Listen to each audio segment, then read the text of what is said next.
Welcome to the second episode of my Volkswagen Caddy conversion, where I'm creating the ultimate mini mountain bike van, and this episode has been insane because my van has taken a huge transformation.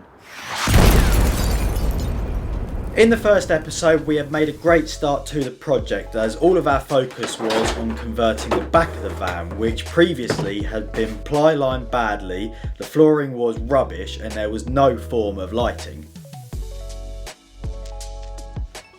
After a week of solid work, the van now has 6 LED downlights, a floor made from 12mm hex ply and a DIY ply kit that fits perfectly, finished in 4-way stretch carpet, providing the perfect blank canvas to continue the DREAM mini mountain bike van conversion. The plan for this episode was originally to continue the work in the back of the van and install the bike specific features such as storage and charging. However, the plan had to change, meaning this episode is all about the modifications I'm going to make to the outside of the van. I was going to require some help, which means we have a few big days out before returning home to continue the DIY conversion work in the back of my van. We're starting this episode off in a very special way, and that is because I've made my way to GTECHNIQ and my van is currently in the workshop getting a detail and a ceramic coat, which actually works exactly the same as the bike ceramic coat. It acts as a dirt repellent, which is perfect because the time of year we're coming into, up and down the muddy roads at the bike parks, this ceramic coating is going to help so much to keep the van nice and clean. And before the professionals do it, I'm actually going to give it a little go and see how much damage I hopefully don't do to my van. So I've just been given a massive electronic toothbrush to polish the side of my van. I've been told it's pretty simple and I can't really...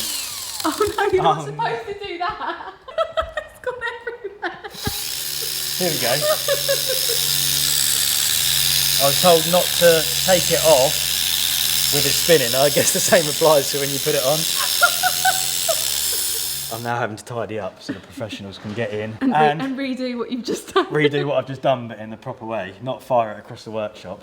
The van actually didn't start off in here today. The boys have been out there giving it a clean while I've been filming some bike things. And I'm actually leaving it here because it's here for the next 4 days. So I think we should drop a tune and watch some satisfying clips of the detailing of my van.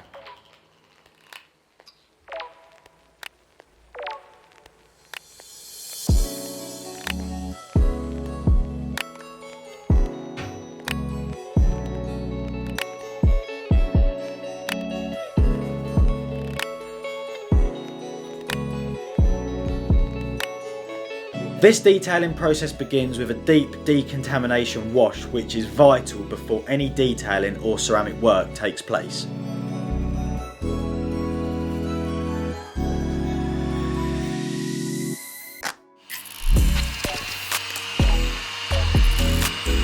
My van is then taken into the detailing bay, and this is where the polishing begins, removing any swirls or imperfections in the paintwork. It's then time to apply a hard base coat called CSL before the application of the EXO top coat.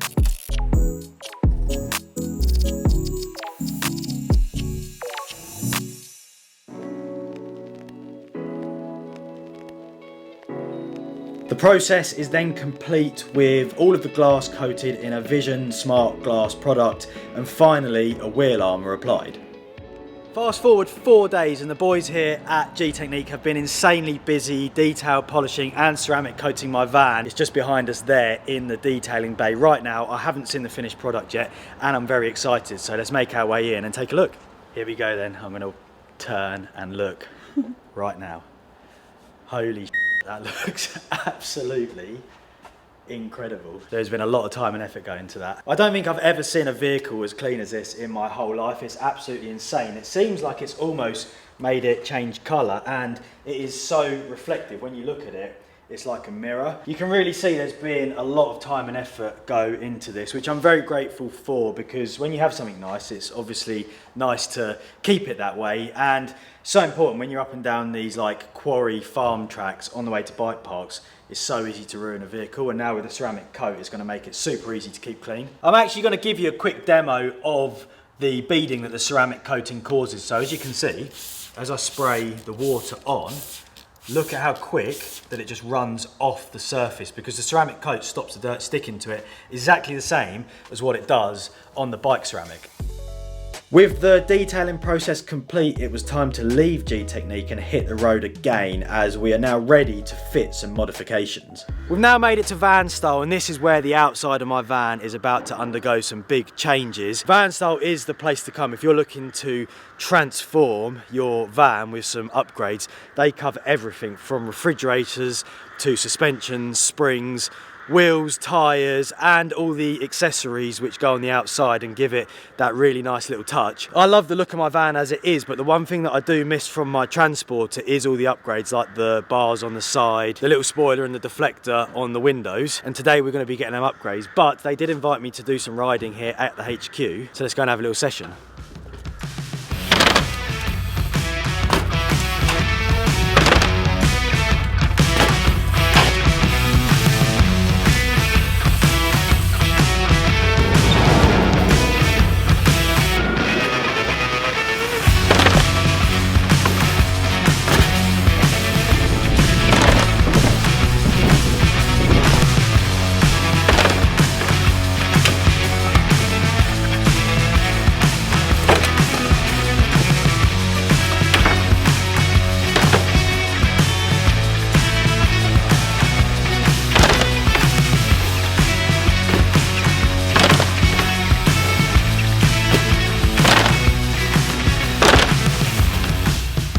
Session over, that was super fun to do some riding here at the Van Style HQ. The staff got an extended lunch break to watch some bike tricks, which was really cool to show them what we do.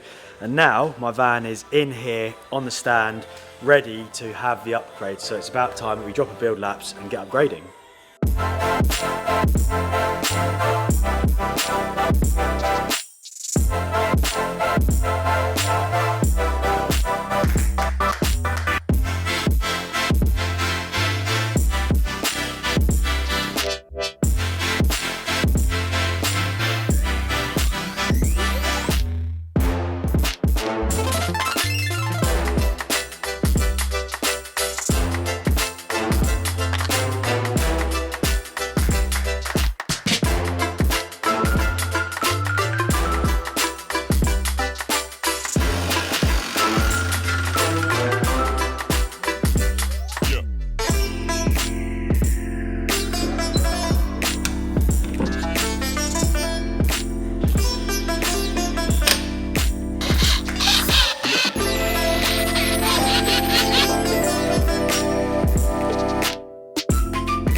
As the modifications were nearing completion, I could see my dream van coming to life. The van had taken some big changes in this episode, and it was now looking incredible.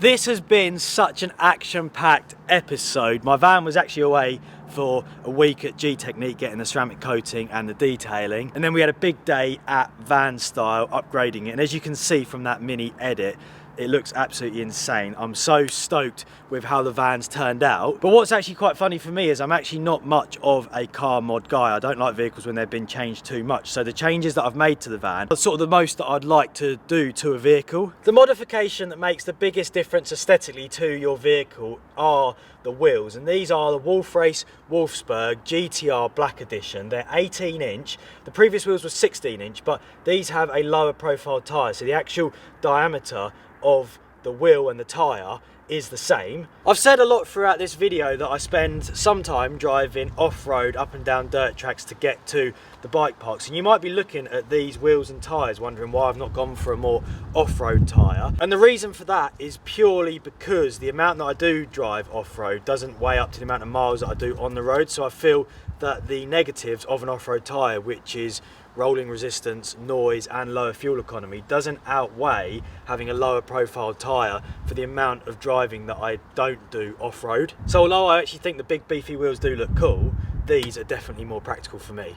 We've also added mud flaps to the front and the rear of the van. This is very important because it's just going to help to protect the side of the van. At the front of the van, we've changed the front grille, and this one has a red stripe through it. And then we've also got carbon headlight brows. And when you walk back across a forecourt and the front of your van is the first thing that you see, this makes me stoked. On my previous van, I had chrome bars which were round, and I thought they looked really cool. But then when I was going through the Van Style website, I saw these ones in black, which matches all the other parts that we've put on the van, so it's quite stealthy.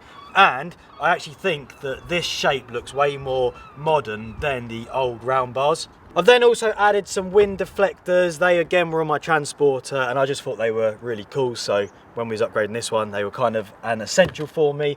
Then on the roof, we've also got some roof bars, and the reason they are on there is because quite often when we're building ramps, I'm having to carry long material or sheet material such as plywood, which unless it's cut doesn't fit in the back of the van. So not only do they look quite cool, but they're also going to be practical in the future. This little upgrade, the black side door rail, is actually thanks to Cara, because initially I said, nah, we don't need that, the silver one looks fine.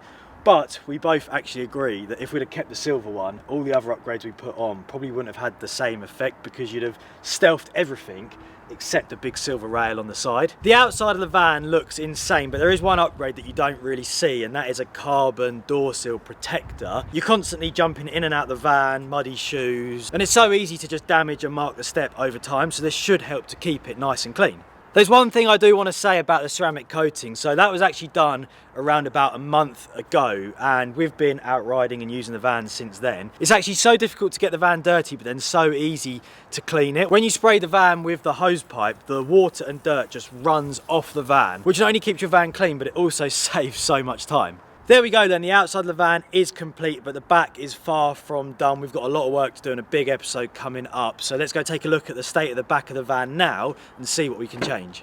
You might look in the back of the van here and think, well, what more would you like to do to it? In the last episode, we did all the floor, we trimmed the side, done a new ply kit and fitted the lights. But as I said in that episode, that was the perfect canvas for what is to come in the next episode. If it is the ultimate mini mountain bike van, then it needs to have ultimate features in the back. As you can see, the bikes are just stood up in the back, which is practical. You can wheel them in, wheel them out. It's nice and quick, nice and easy. However, they do fly around. Sometimes when you're driving about, it sounds like you've got a wrecking ball in the back.